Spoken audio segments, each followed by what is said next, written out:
देवादिदेव प्रणाम। श्री हरि विष्णु, आपने हमारी भूल का परिमार्जन कर दिया। भूल? कैसी भूल महेश्वर? यदि आप भूल करने लगेंगे तो साधारण प्राणी की क्या गति होगी? और वैसे भी मैंने तो आप ही की इच्छा अनुसार अपने कर्तव्य का पालन ही किया है। श्री हरि, आपने तो अपने कर्तव्य का पालन किया है, पर अब तो भोलेनाथ को भी अपना कर्तव्य करना चाहिए। मेरा कर्तव्य क्या है देवी पार्वती? भविष्य में किसी को भी वरदान देने पर प्रतिबंध लगाना।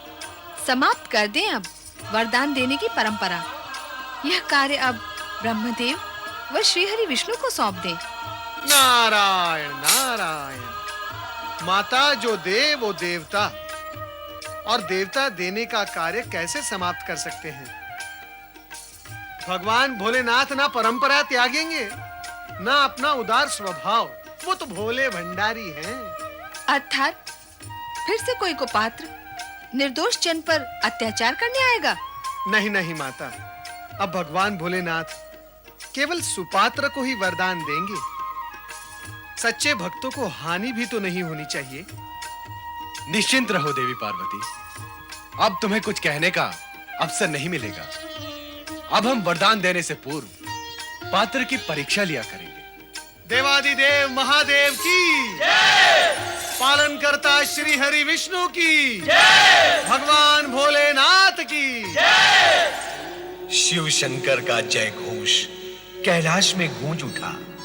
शिव शंकर सदा ही अनेक लीलाएं करते आए हैं और भस्मासुर के साथ खेला गया खेल भी उनकी लीला का ही एक अंग था।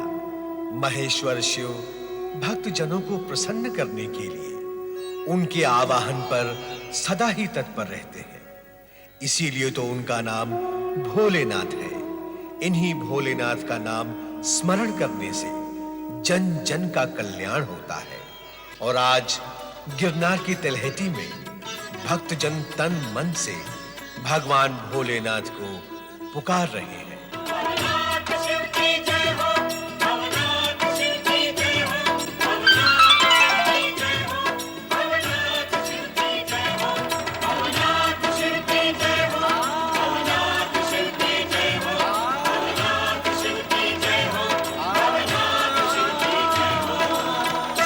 नारायण नारायण। नारद, तुम गगन विहार करते करते गिरनार पर्वत तक आ ही पहुंचे हो, तो भगवान भवनाथ के दर्शन का लाभ भी उठा लो। इस स्तुति में सम्मिलित होकर अपनी शिव भक्ति को साकार करो। नारद, चलो।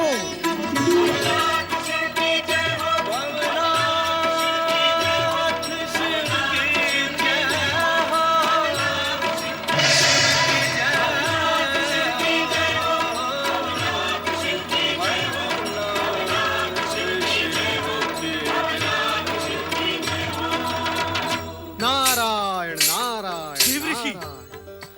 देव ऋषि नारद की जय, देव ऋषि नारद की जय, देव ऋषि नारद की जय। ऋषिवर, ऋषिवर उठे